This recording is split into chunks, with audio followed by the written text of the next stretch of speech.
Muy buenas noches para todos. Mi nombre es Claudia Cooper. Soy entrenadora emocional, escritora, terapeuta y estamos en una serie maravillosa sobre qué es el abuso, cómo nos afecta como individuos, familia y sociedad. Y estamos en conversaciones maravillosas con el coach y teoterapeuta Jorge Arias.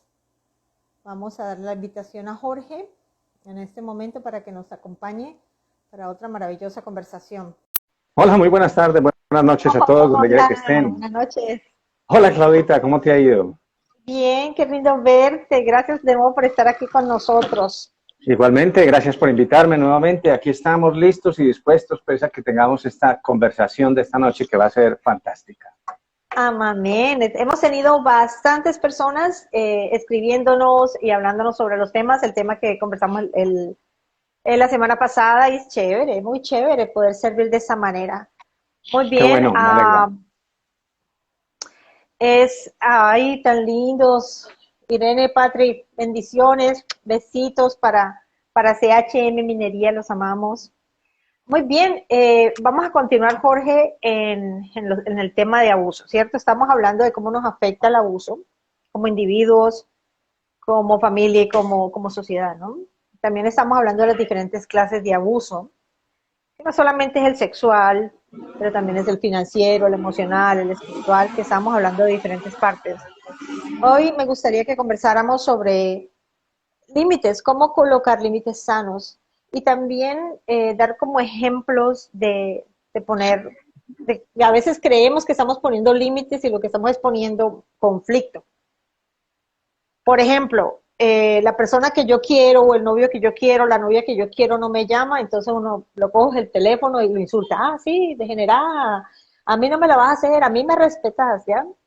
O por ejemplo, cuando estamos en crianza con nuestros hijos, en vez de conectarnos con nuestro hijo, en vez de conectarnos con sus necesidades, en vez de entrar como en una conciliación amorosa, empezamos a ser como sus verdugos, a golpearlos, a maltratarlos, y eso es una forma de abuso, una de las tantas que hay.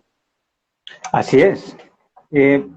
Para esta charla de esta noche yo pues quiero hacer referencia a uno de esos escritores importantes y que tiene una relación muy directa con el tema de la psicología y es Eric Fromm. Me imagino que lo han leído. Eric Fromm tiene un libro maravilloso que le recomiendo a todo el mundo que se llama El arte de amar. En ese libro El arte de amar, Eric Fromm hace una referencia muy importante a un tema que se llama el temor a la separatidad. ¿Qué quiere decir eso? Es aquel temor en el cual nosotros sentimos miedo a estar separados de los otros, porque creamos una codependencia afectiva, una codependencia amorosa, que nos hace buscar al otro de una manera, digámoslo, entre comillas, enfermiza, ¿cierto? Es como una forma obsesiva, una forma en donde yo necesito al otro constantemente para sentirme bien, o para sentirme validado, o para sentirme aceptado, ¿verdad? Así es. Entonces, cuando sucede eso, y ese temor se manifiesta, pues, por supuesto, yo empiezo a romper los límites, a romper mis propios límites, porque empiezo a irrespetarme a mí mismo, y a romper los límites del otro porque no respeto sus espacios, ¿cierto? No podemos meternos en el metro cuadrado del otro. Yo me acuerdo cuando estaba en tercero de bachillerato, había una charla que teníamos con un profesor de bachillerato en donde estudiábamos todo el tema de la drogadicción. Y dentro de ese tema de la drogadicción, él hacía un ejercicio que me parecía muy simpático. Él se aproximaba a la silla de uno de los compañeros y ponía las manos sobre el espaldar de la silla, es decir, estaba rodeando el cuerpo del compañero y se le aproximaba demasiado. Entonces le preguntaba, bueno, ¿cómo te sientes con mi proximidad? Y el muchacho, entre risas y rostro colorado, pues decía que se sentía muy incómodo. Pues claro, se sentía incómodo porque el otro estaba rompiendo sus límites, y en ese caso el límite era su área espacial, el espacio que él necesitaba vital para respirar el aire y para sentirse cómodo y confortable. Una proximidad tan cercana rompe un límite que es no permitir que el otro respire tranquilamente. Estoy hablando no solo en lo físico, sino que estoy hablando también en lo emocional. Yo debo empezar y respetar los espacios, hacer respetar los propios y hacer respetar el del otro. Ese es pues como, en principio, una manifestación de cuál sería un límite importante. Quisiera mencionarte, Claudia, y hay uno que hemos discutido tú y yo muchas veces, y es el tema del amor. Un fundamento vital en los límites es el amor. ¿En qué sentido? En el que te voy a decir, y es este. Lo primero es que hay una cosa que yo llamo desde la teología bíblica la tridimensionalidad del amor. Y esa tridimensionalidad del amor está basada en un texto bíblico que dice: amarás al Señor tu Dios con todo tu corazón, con toda tu alma, y al prójimo como a ti mismo. Entonces ahí tenemos las tres dimensiones del amor. Para amar a Dios tengo que amar al prójimo, pero para amar al prójimo me tengo que amar a mí. Entonces, si yo no me amo a mí, no tengo posibilidad de amar al prójimo, y por supuesto eso no se reflejará en un amor a Dios de ninguna manera. De manera que cuando yo entiendo que me debo amar y empiezo a tener una relación amorosa conmigo mismo, pues eso de por sí establece un límite fundamental, porque no voy a aceptar otra cosa que no sea amor en mi vida. Eso establece un límite per se. Ahí es una cosa que es bastante interesante, y de esa misma manera yo puedo mirar al otro amorosamente y empiezo en consecuencia a respetar los límites del otro, porque reconozco que la otra persona también es, y que reconozco que la otra persona también tiene amor por sí mismo, y en consecuencia cada uno tiene una visión distinta de lo que son sus propios límites, pero desde el amor yo establezco a través del respeto el límite sobre mí y el límite sobre el otro. Para mí eso me hace cortar un poco de mi proceso. Cuando yo estaba en ese camino doloroso del perdón por mi abuso sexual, y también estaba en ese camino bien confuso de encontrar esos límites en mí primero, para poder colocar esos límites externamente, con mi entorno inmediato y no inmediato. Pero una de las cosas que yo no comprendía era, pues no recibí un amor sano. El amor que yo pude recibir o el afecto que pude recibir fue todo tóxico. Así que no sabía cómo amarme.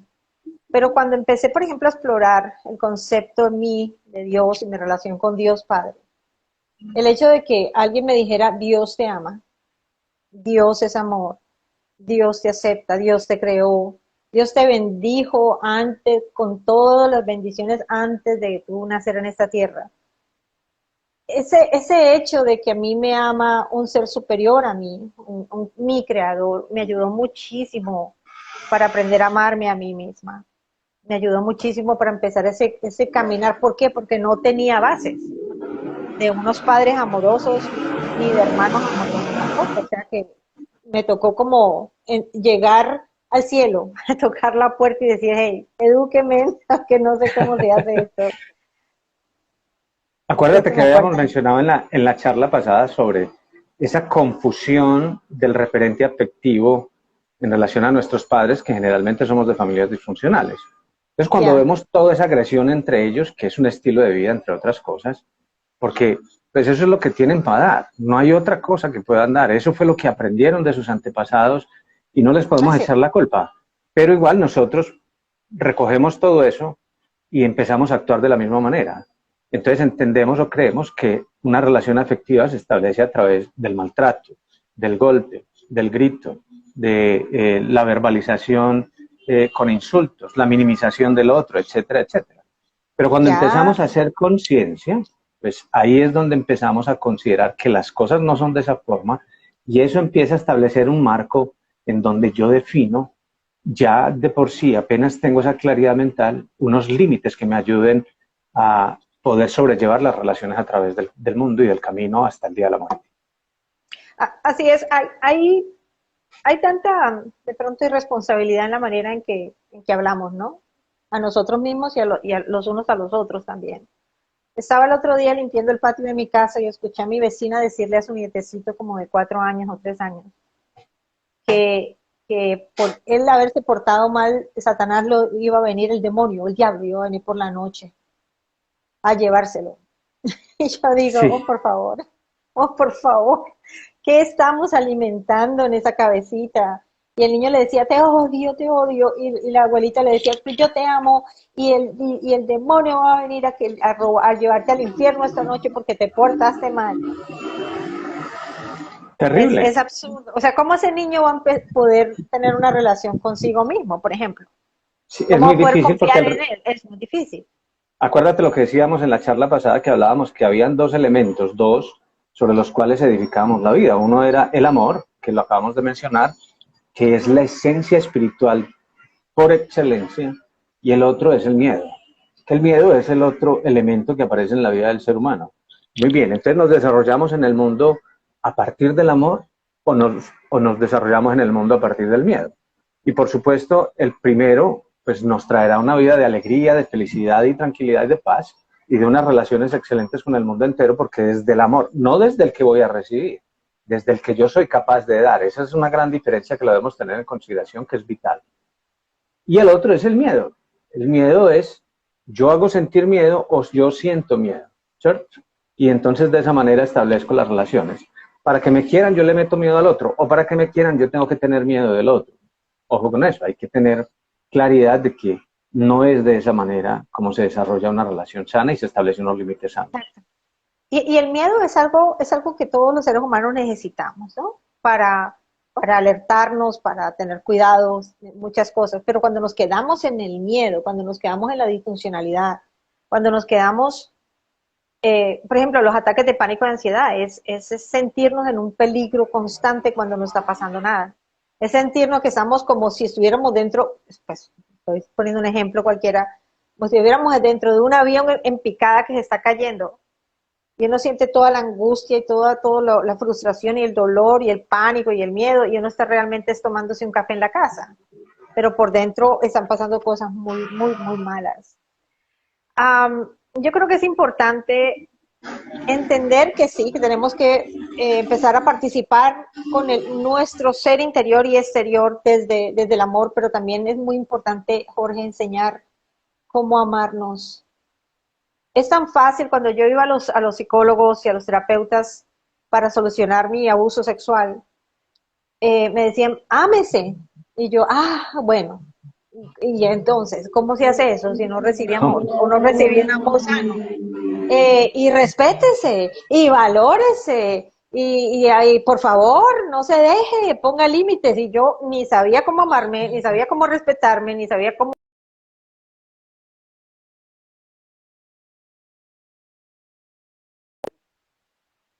Entonces, Sí, muy... si me están... se había detenido, Ahí. perdón, el video, sí. Ok. Entonces, yo me sentía así como perdida en una jungla, y cuando a veces vamos a buscar ayuda de terceros, ojalá que esos terceros tengan consciente que hay que tener plastilina en la vida y explicar las cosas con plastilina. ¿Cómo pongo límites sanos? ¿Cómo me amo? ¿Cómo me respeto? ¿Cómo empiezo a confiar en este ser? Porque para mí fue muy difícil, Jorge, confiar en mí. Si me habían pasado muchísimas cosas muy malas, si ese cuerpo lo único que había recibido eran, aparte del abuso sexual, de casi de manera diaria recibía golpes físicos. Entonces, si yo era de alguna manera rechazada, era porque esta niñita dentro de mí pensaba que merecía esos golpes. Merecía no ser valorada, no ser amada. Entonces es muy difícil como voltear eso. Que se puede, claro, pero tenemos Claro, que explicarlo con plastilina. O sea que me pero por gustaría supuesto. como que le hiciéramos, me gustaría que como que colocáramos unos ejemplos sobre eso, Claro, claro. sobre cómo podemos ayudarnos, cómo podemos empezar ese camino hacia el amor. Hay tantas mujeres que me han llamado, que están sufriendo, y hombres también, que no saben cómo salir de ese infierno emocional, mental, espiritual en el que están viviendo. Y de seguro, por ejemplo, un novio o una novia abusivos, pongamos en el caso pues un novio abusivo, que te pega, que te maltrata, que te pone los cachos, y tú quieres romper esa relación, pero no puedes. Entonces, y cuando tú vas y lloras a las personas a tu alrededor, te dicen, estúpida, pendeja, débil, a usted le gusta que le pongan los cachos, a usted le gusta que la maltraten, o sea, pendeja, bla, bla, bla, bla, bla. Y no es así, es que la persona no tiene herramientas, Es no cierto, las tienes razón tiene, en eso. y hay que buscarle una salida, o hay que darles herramientas para la vida. Yo creo que este es el espacio que tú y yo estamos aprovechando para dar esas herramientas. O sea que me gustaría dar varias herramientas hoy, de ser posible, Muy en bien. cuanto a eso. Lo primero que te quiero decir es que definitivamente una herramienta fundamental es tener un buen acompañamiento. ¿Por qué? Porque los seres humanos no podemos solos. necesitamos quien nos haga ver aquello que no somos capaces de ver. Acuérdate que hay una clasificación que se llama la ventana de Johari. Esa ventana de Johari está dividida en 4 cuerpos. Un cuerpo oculto, que es aquel que yo conozco de mí, pero los demás no. Tengo una parte de esa ventana que es aquellas cosas que otros ven de mí, pero que yo no lo veo. Hay otra parte que es una parte gris, que eventualmente ni los otros ni yo vemos, o una parte oscura, ¿cierto? Y el otro aspecto es aquel aspecto en donde ni los otros ni yo sabemos qué es lo que pasa. En consecuencia, lo que quiere decir eso es que lo que yo necesito es encontrar esa parte transparente donde tú y yo conocemos de mí. Y es el punto donde nos vamos a encontrar. ¿Cuál es la idea? Es que esa ventana de Johari se amplíe en la parte clara o transparente, en donde tú y yo conocemos, donde los demás saben de mí y yo sé de mí. Entonces voy ampliando esos espacios, esa zona gris, esa zona oculta y esa zona oscura. Las voy ampliando de tal manera que cada vez lo que está oculto en mí salga a la luz para que pueda establecer una relación más asertiva con los demás.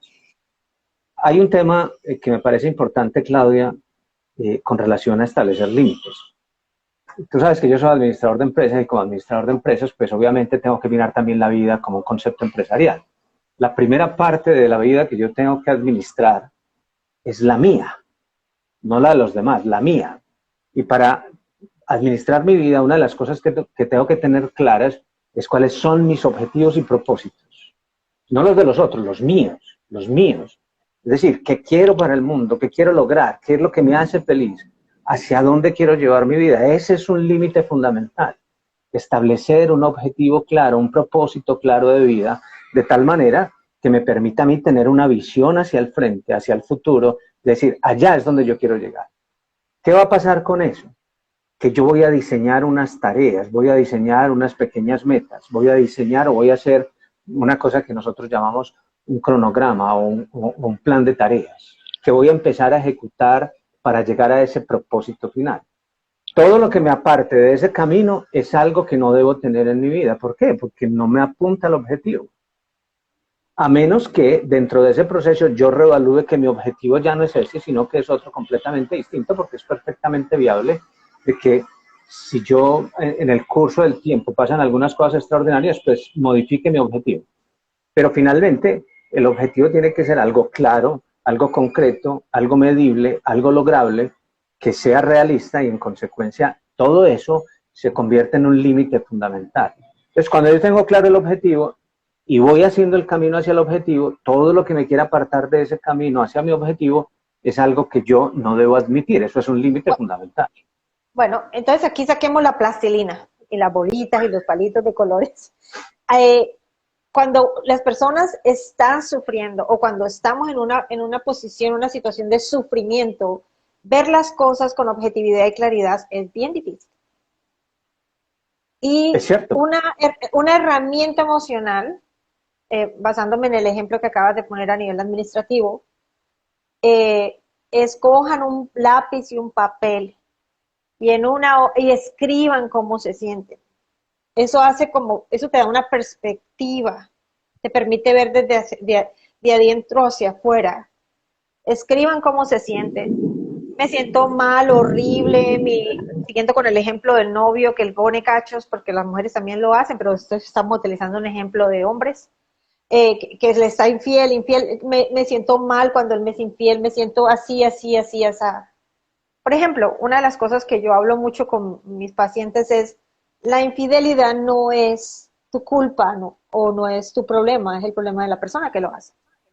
La persona que es infiel tiene un problema él, no te pusieron los cachos porque tú tienes una deficiencia, sino es porque él la tiene. Por ejemplo. Entonces, cuando uno escribe sobre ese dolor, tiene que empezar a entender, bueno, realmente fulanito me está poniendo los cachos porque él tiene un problema. Yo no tengo que rescatarlo y coger otra hoja. ¿Por qué estoy con esta persona? ¿Por qué me quedo con una persona que se está haciendo daño en infidelidad? Porque el que es infiel se está autosaboteando. Se está lastimando de muchas maneras. Entonces, como que empezar una herramienta para la vida es escribir primero como en catarsis, ¿no? Como Escriba, escriba, escriba todo lo que se le viene. Después empiece a acomodar, a ordenar todo ese tsunami de sentimientos, emociones, ideas, y empiece como a construir un rompecabezas que te dé una claridad, un mapa. Lo importante es hacerlo y no quedarnos víctimas atrapadas en el dolor. Exacto, hay un tema complementario a lo que tú estás diciendo y cuando yo empiezo a escribir, que es una herramienta vital, debo también entender y hacerme esta pregunta. En esta situación, ¿qué tan lejos estoy de mi objetivo? ¿O qué tan cerca estoy de mi objetivo? Eso es importante entenderlo. Y pues adicionalmente con la descripción pues de la situación que estoy viviendo y cómo me siento, por supuesto. Pero entonces entender qué tan cerca o qué tan lejos estoy del objetivo. Si estoy muy cerca, pues bueno, yo tendré que empezar por lluvia de ideas a definir algunas estrategias que me ayuden a llegar allá, a definir muy bien el obstáculo que me está impidiendo llegar a ese punto. Y finalmente establecer esa estrategia que me ayude a cumplir finalmente con el objetivo, con ese logro que deseo. ¿Cuál puede ser eventualmente el objetivo? Pues casarme en un año, por decir alguna cosa. Habrá quien tenga como objetivo casarse en un año, formar una familia o irse a vivir solo, en fin, qué sé yo. Y entonces, en consecuencia, yo cuando tengo la claridad de qué tan cerca o qué tan lejos, pues puedo perfectamente hacer un nuevo plan para poder terminar de lograr el objetivo. Si estoy muy lejos, tengo que analizar qué es lo que me aleja. ¿Qué son las cosas que hay a mi alrededor? Una, soy yo como ser humano o como persona la que estoy evitando llegar al objetivo, porque en ocasiones, acuérdate que finalmente en muchas oportunidades el enemigo no es el otro. La mayor parte de las veces el enemigo es el que está en el espejo. Ese es el que te está saboteando. Claro, claro, claro, porque es el que ha sido programado por años para autosabotearse, para no aceptarse, para no confiar en él. Imagínate un niño pequeño que le digan desde muy pequeño, tú no sirves, tú eres un estúpido, vago, lento, bueno para nada. Pues claro, esa criatura dice se cree todo eso y es muy difícil. Pero ahí es donde uno dice, bueno, tengo miedo, por ejemplo, a mí me da pánico montarme en aviones. Pánico. Yo siento una gran lástima por la persona que se le toca sentarse a mi lado en un avión, porque va a sufrir conmigo en el avión. Incluso cuando la gente me dice, ¿usted qué se dedica? Yo digo, a nada. Me da vergüenza, porque me da pánico, lloro, siento angustia, me siento totalmente expuesta, vulnerable, pero me monto en el avión. Tengo miedo, pero me encaramo ahí, yo digo a la de Dios, Padre, aquí, güey, allá llego, o no llego, pero lo hago.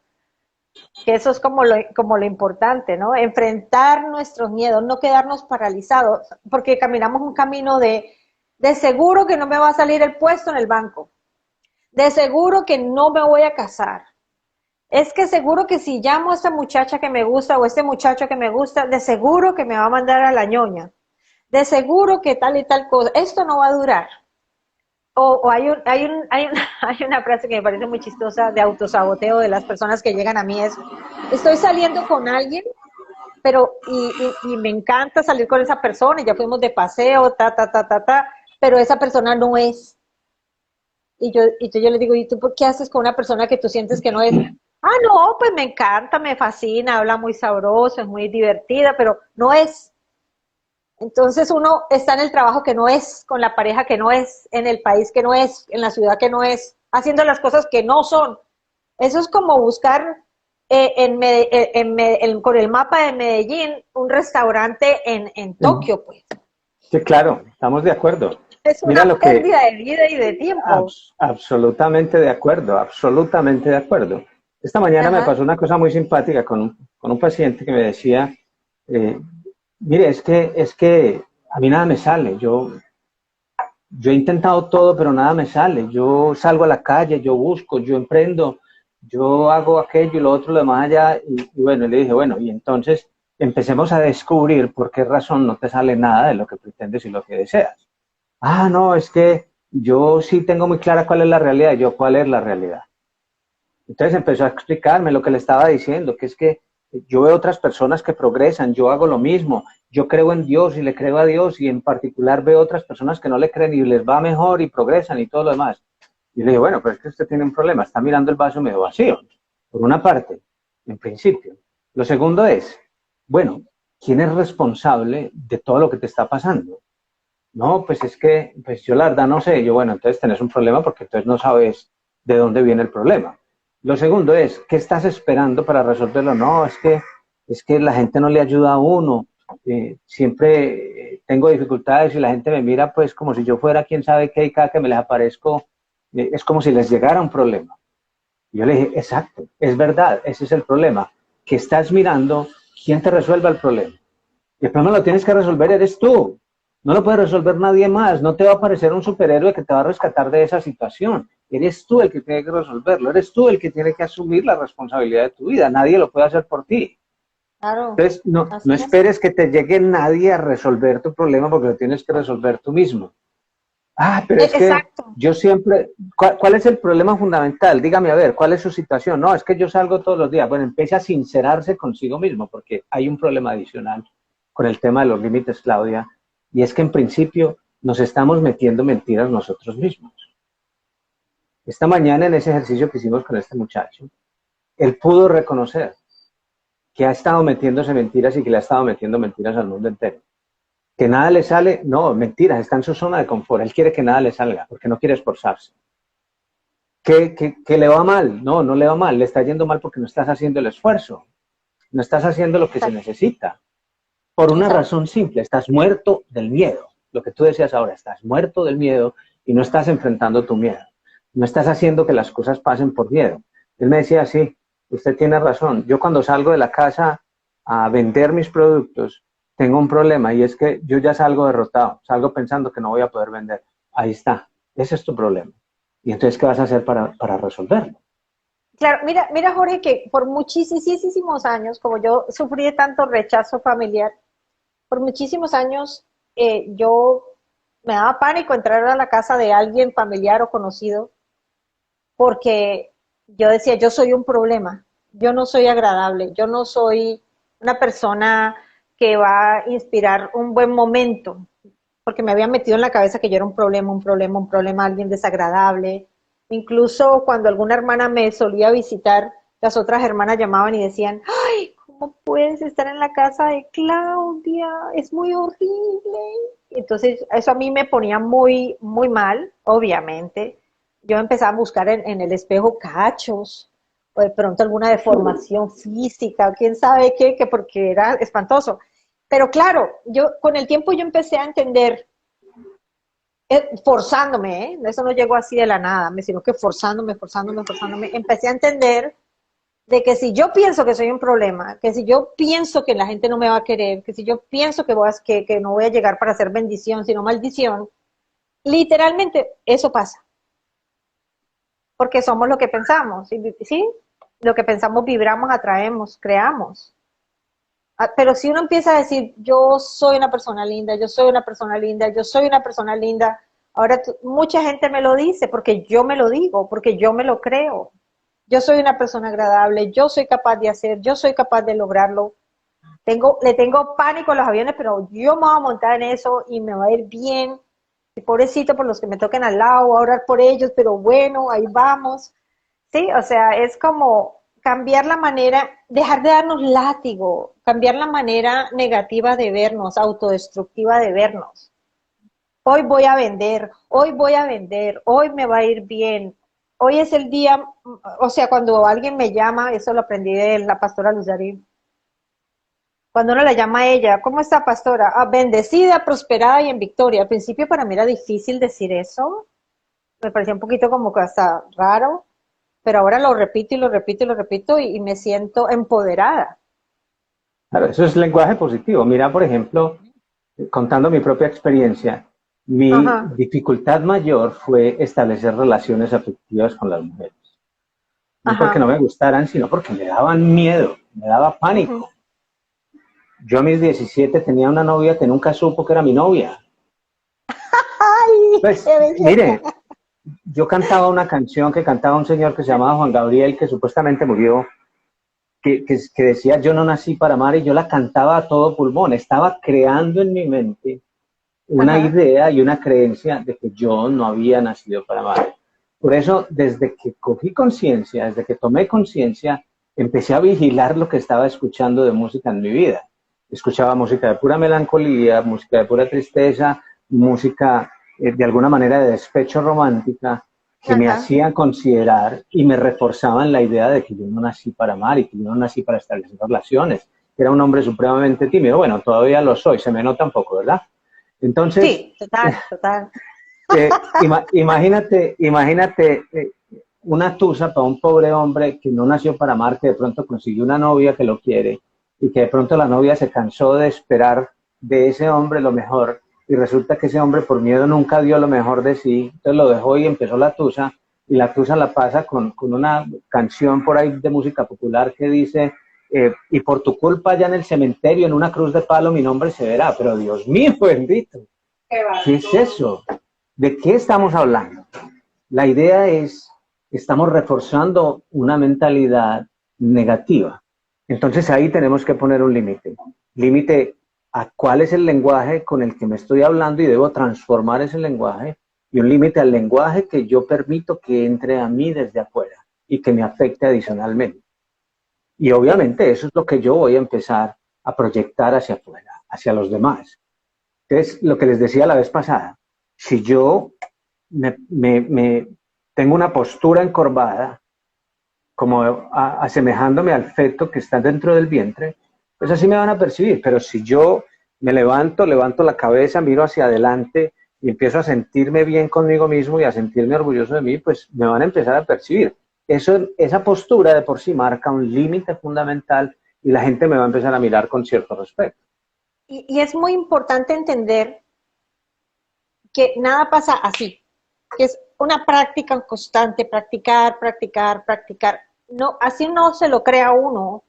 Si uno es constante en la postura, erguido, demostrar que uno está tranquilo o confidente, lo que sea, así uno no se lo crea. La práctica hace el maestro. Y llega un momento en que uno se siente lo que tanto ha estado practicando. Sí, es impresionante, pero así funciona. Por eso nosotros hablamos de entrenamiento, un coaching es eso, es un entrenamiento, es un entrenamiento emocional, es un entrenamiento espiritual. El primer paso es hacer conciencia. ¿En dónde están justamente esos temas en los que yo tengo fragilidades? Es lo que hacemos los administradores, es hacer una especie de análisis estratégico, una cosa que se llama una DOFA, que es una herramienta, una matriz sencilla, donde yo defino cuáles son mis debilidades, cuáles son mis fortalezas, cuáles son mis oportunidades y mis amenazas, y a partir de ahí diseño una estrategia. Esa es una manera de afrontar esa circunstancia y empezar a establecer límites. Lo que yo les decía, qué pena que salude a mi sobrino que está ahí escuchándome, gracias, Danielito, te doy un abrazo grande, y a las otras personas que están con nosotros, que han estado escuchándonos atentamente, a ustedes todos, les agradezco. Alejandro Ruiz, estamos para servirte, por supuesto.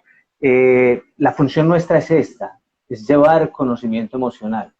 Uno de los problemas mayores que tenemos en el mundo en este momento, Claudia, es justamente el desajuste emocional. La gente emocionalmente toma las decisiones equivocadas por las razones equivocadas y con las personas equivocadas. ¿Por qué? Porque no hacen un análisis. Una de las cosas que yo he descubierto en los últimos 20 años, Claudia, de estar haciendo terapia, sobre todo de parejas y con mujeres, es que no tienen ni idea por qué toman sus decisiones. Lo hablábamos en algún momento determinado y es que el 97% de las decisiones son inconscientes. Entonces creemos que estamos enamorados, que amamos a otra persona, pero mentiras. El amor no es un sentimiento, es una decisión. Y yo amo a pesar del otro. Cuando yo llegue a ese punto, puedo decir que tengo una estabilidad emocional. ¿Por qué? Porque no dependo del amor del otro. Cuando yo dependo del afecto del otro, no habrá nada que puedas hacer para sentirte bien contigo, porque la otra persona tiene necesidades distintas todos los días. Todos los días cambia sus necesidades. Así como yo, como tú, como cualquiera. Hoy amanezco de una manera, mañana amanezco de otra, deseo hacer cosas diferentes y no todas las personas llenan nuestras expectativas el mismo día. Solamente cuando yo decido amar al otro, pues puedo amar a pesar del otro. Y ahí tenemos un límite vital para poder sobrevivir a una relación. y ahora, en cuanto a eso, en cuanto a, para yo amar al otro me tengo que amar a mí, y para yo amarme a mí, tengo que ser consciente de mi entorno. ¿Qué estoy escuchando? Como esas canciones todas de puñalada bailable, pues. Uy, Sí, que uno salía pues llorando. Yo cantaba mucho Alfonsina y el mar. claro, Yo, mucha melancolía, la que, eso, melancolía, pues eso salía súper positiva. Yo no, ya me veía ahogándome en el mar, pues con las pero rocas, así una cosa horrible. trajiste un ejemplo terrible, porque Alfonsina y el mar es una historia de suicidio. Sí, claro, sí, sí, la poeta. Pero, entonces uno tiene que empezar a ser como responsable. Una de las cosas que yo corté son las telenovelas mexicanas capítulo 33. Raúl Alberto, Victoria Eugenia, sí, todas historias, todas terribles, que yo digo que a ellos los contratan por la cantidad de lágrimas que puedan sacar, no por la calidad de actor, mentira, no, perdón, no debería decir eso. Pero en serio, yo empecé a decir, las telenovelas es una neuroprogramación, o sea, me estoy programando negativamente. ¿Qué estoy escuchando? ¿Qué estoy viendo? ¿Qué estoy leyendo? ¿A quién estoy escuchando? Cuando yo empecé el proceso de desconectarme de lo negativo y empecé a ver, no sé, Mafalda, empecé a leer cosas divertidas, empecé a poner salsa, que me encanta la salsa, o música clásica, o alguna ópera que me fascina. Cuando empecé a enriquecerme desde diferentes partes, empecé a poner la atención a lo que estaba comiendo, empecé a poner la atención a lo que me estaba brindando, si estaba yendo a cine o no, si tenía citas conmigo misma o no. Cuando empezamos a construir eso, es mucho más fácil llegar a nuestros objetivos, a nuestros sueños. Así es, estamos de acuerdo. Cuando empezamos a ser conscientes de lo que realmente somos y de lo que Ya, nos gusta y del objetivo a donde queremos llegar, pues empecemos a vivir con mucho más plenitud. ¿Por qué? Porque uno empieza a sentir que va avanzando en alguna dirección. ujú. Cuando uno no sabe a dónde va, cualquier camino lo conduce a ninguna parte. Acuérdense de esa expresión. Y ese es un principio fundamental del límite. ¿Por qué? Porque yo, si tengo claro a dónde voy, si tengo claro qué quiero hacer con mi vida, pues eventualmente las personas que están alrededor van a reconocer eso sin necesidad de que yo les diga, porque me van a ver haciendo acciones coherentes con mi propósito. Y esa coherencia establece un marco que delimita el espacio en el que yo me muevo frente a los otros. Y los otros lo verán así usted no lo tenga puesto. O sea, no tienes que poner una cuerda alrededor de tu vida que sea visible. No, lo visible va a ser tus acciones, tus comportamientos, la forma en que vas en dirección a lo que deseas. Y la gente va a empezar a entender, por supuesto, que debe respetar esa condición y ese deseo tuyo de llegar a alguna parte. Si no está claro, pues yo Exacto, repito, y para que esté claro, ¿cómo lo hacemos, Jorgito? Para ser claros tenemos que hacer, yo pongo el ejemplo de escribir, cómo me siento, dónde, qué no quiero, qué sí quiero y a dónde quiero llegar. ¿Qué estoy escuchando, qué estoy comiendo, qué estoy leyendo, qué no estoy haciendo? Por ejemplo, quiero bajar peso, pero me quedo comiendo Coca-Cola con Doritos en la cama todo el día viendo telenovelas. ¿Cómo voy a claro, cambiar si mi cuerpo no se está alimentando bien, mi mente no se está alimentando bien, si no estoy haciendo nada por hacer posible mi bienestar? ¿Qué otro ejemplo le podríamos dar a las personas, Jorge? bueno, claro, por supuesto. Mira, una de las cosas fundamentales es entender en principio qué soy desde el ser. Entonces, todas las culturas del mundo han aceptado el hecho de que somos, lo habíamos dicho la vez pasada, cuerpo, alma, mente y espíritu. Uh-huh. Entonces, yo tengo que tener una claridad como diagnóstico en primera instancia. Hay una cosa que se llama la rueda de la vida, que a mí me gusta utilizarla mucho con la gente que me busca para ser entrenados, y hacemos ese ejercicio de la rueda de la vida. La rueda de la vida es establecer, bueno, ¿cómo estoy en las áreas más importantes de mi vida? Por ejemplo, ¿cómo está mi salud? Entonces, si yo sufro de jaquecas constantemente, si tengo un cuerpo estreñido, si estoy en sobrepeso, si consumo tabaco, por ejemplo, o consumo alcohol, pues evidentemente tengo una relación con mi cuerpo muy mala, porque estoy contaminándolo constantemente. De paso, yo tengo que entender a partir de ahí que mi relación conmigo mismo es una relación más bien malita, poco amorosa, ¿cierto? Entonces, bueno, ese puede ser uno de los ejes, mi relación con mi cuerpo, cómo está mi estado de salud. Puedo también mirarlo desde mi punto de vista financiero. Entonces, mi punto de vista financiero es, bueno, ¿estoy recibiendo los ingresos que deseo o estoy recibiendo por abajo de lo que deseo o estoy recibiendo por encima de lo que deseo? Entonces, ¿mis finanzas están bien o no? Yo puedo hacer una calificación de 1 a 10 de cada uno de esos ejes, ¿cierto?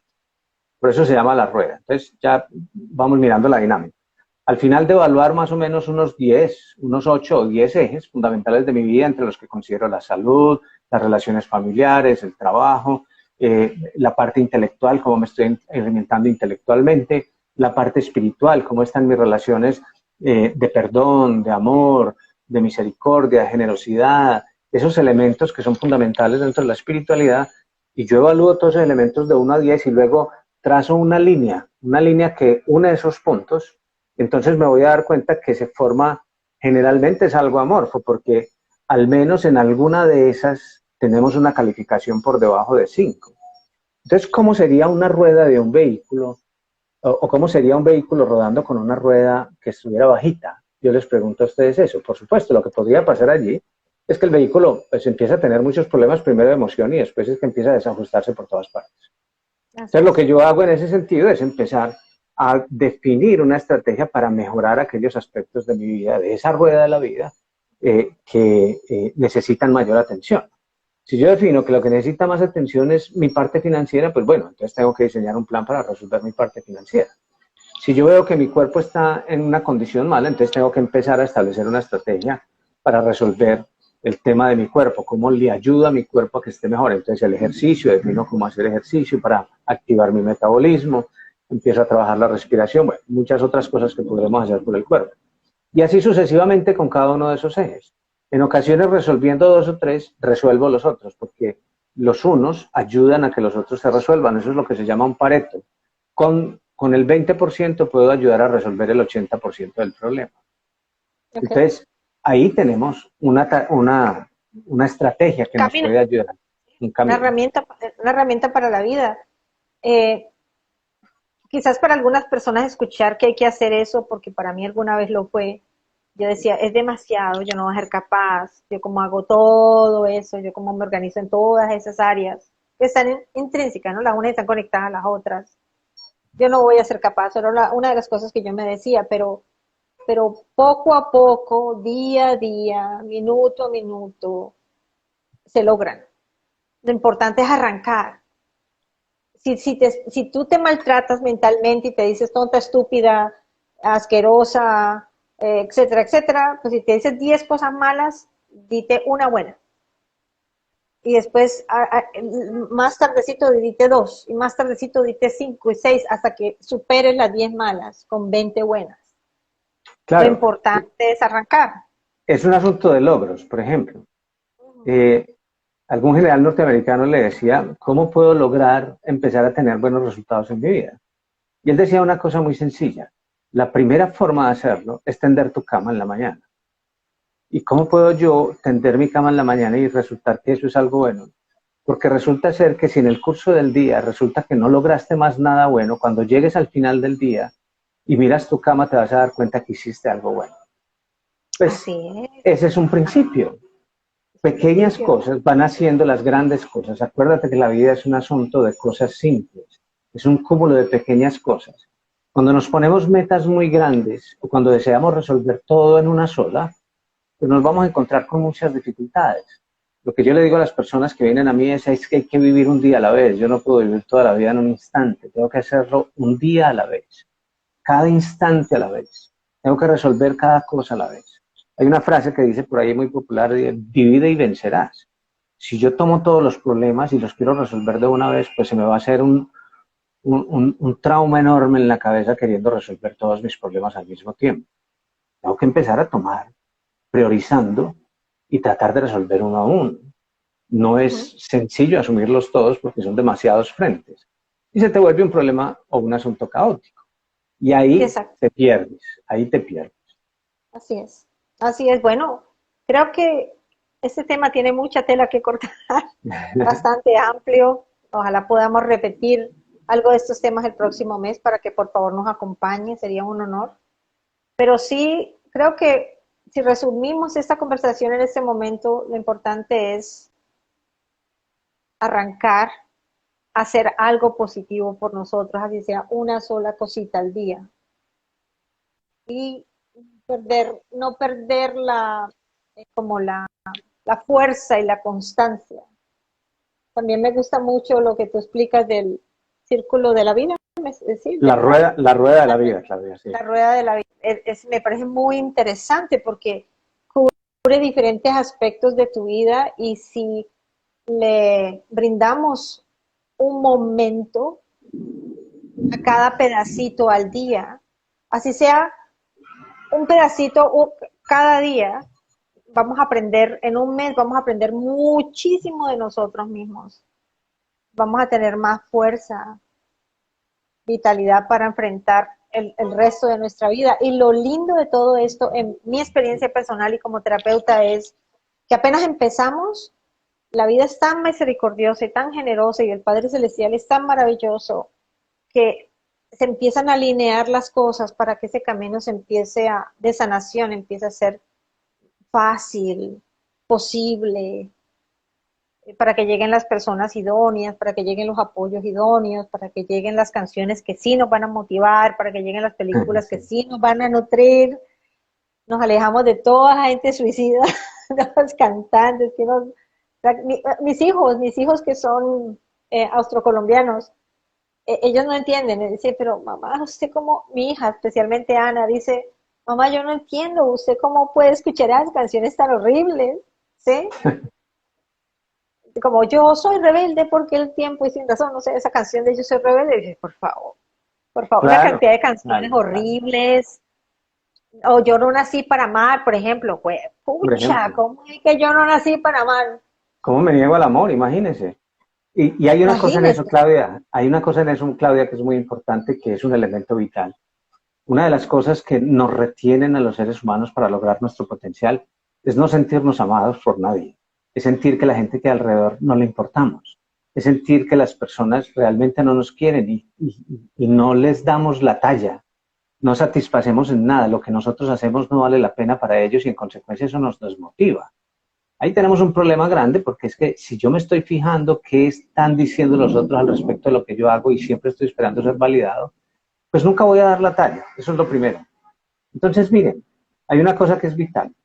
Si yo siento que los demás no me aman, tengan la absoluta certeza de que hay alguien que sí lo hace todo el tiempo, no importando quién eres tú. Se llama Dios. Y Dios que te ve y que está contigo todo el tiempo, está repitiendo constantemente que te ama. Cuando te Así es. sientas desanimado o desanimada, pues simplemente recuerda eso. Hay uno que te ama tal como eres y que no te juzga y que quiere Así una es. cosa fundamental para ti y es que seas feliz. Eso es verdad. Cuando yo, Jorge, comprendí o empecé a comprender el amor que Dios tiene por mí, mi vida cambió. Empecé a realmente sanar cada área de mi vida y continúo sanando cada área de mi vida y continúo bajo su cobertura, bajo su amor. Dios es maravilloso y yo insisto mucho en cualquiera que sea tu comprensión de él, porque hay que respetar, no se trata de religión, sino de relación. Es importante entender su amor, de que tenemos a un Padre celestial maravilloso, dispuesto a todo momento a sacarnos adelante y a sacarnos adelante de unas maneras enormes, a brindarnos milagro tras milagro. Yo digo que mi vida es un milagro. Hace poco mi hija tuvo un accidente bastante importante que te comenté, Jorge, Sí, y, y no le pasó nada. Era para que le hubiera pasado de todo. Los bomberos, la policía, los paramédicos de Australia decían que no era posible que no se quebró ni un hueso ante un impacto tan fuerte, tan severo. Pero yo digo, es porque yo le converso a Dios, yo le hablo a Dios, yo pido porque proteja a mis hijos, me proteja mi vida. Y Dios escucha, Dios es un caballero, es un padre amoroso. Y cuando uno le habla a Dios, así uno crea que no le está escuchando, así uno crea que le está hablando al techo, a las sillas, Él está ahí, Él está Él ahí. está en Hay nuestro una, corazón. así es. Mi última intervención va con esta. Yo siempre hago referencias bíblicas porque acuerdo que soy terapeuta, entonces me gustan las citas bíblicas para llevar a imágenes que sean prácticas en la vida de las personas. Sí. La historia era de 10 leprosos que fueron donde Jesús y le decían que querían que los sanara. Y Jesús les dice, pues pónganse en movimiento, vayan hacia el templo y den testimonio. Dice la escritura que mientras iban caminando se iban sanando. Eso lo utilicé esta mañana y eso es un tema que es muy bueno realmente, que verdaderamente vale la pena. Lo que quiero decir con esto es que no esperes a tener todo bajo control escrito en un cuaderno. Ponte en movimiento. Ponte en movimiento. Solamente a través del movimiento puedes empezar a encontrar el camino que te va dando la respuesta. Tú haces un plan y empiezas a andar en el plan y en el camino vas corrigiendo el problema, pero ponte en movimiento. Nos han dicho muchas veces que el tiempo es oro. Sí, el tiempo es oro y es importante, pero para mí es un referente. Lo que es verdaderamente importante es el movimiento, es qué estás haciendo con el tiempo, es qué estás haciendo con tu vida. Ponte en movimiento y en la medida que vas caminando vas a ir sanando, vas a ir encontrando la respuesta. Las respuestas se encuentran a través de la experiencia, a través de experimentar el mundo. Así es, así es. Pues muchísimas gracias, Jorge, por este espacio. La próxima semana vamos a tener un espacio abierto para los que quieran participar con sus preguntas y de la mejor forma, en la medida de nuestras posibilidades, Jorge y yo daremos respuestas a sus preguntas y todos vamos a aprender los unos de los otros. Pues muchísimas gracias, Jorge, por acompañarme de nuevo en este espacio. Espero que hayamos podido llevar la luz de Cristo al mundo, algunas ideas, algunas herramientas para la vida. Y bueno, nada, pues que Dios nos bendiga a todos y bendiga a cada una de las personas que vean este video y a sus familias. Un abrazo para todos. Nos quedamos y un abrazo. Besos para todos. Dios les bendiga.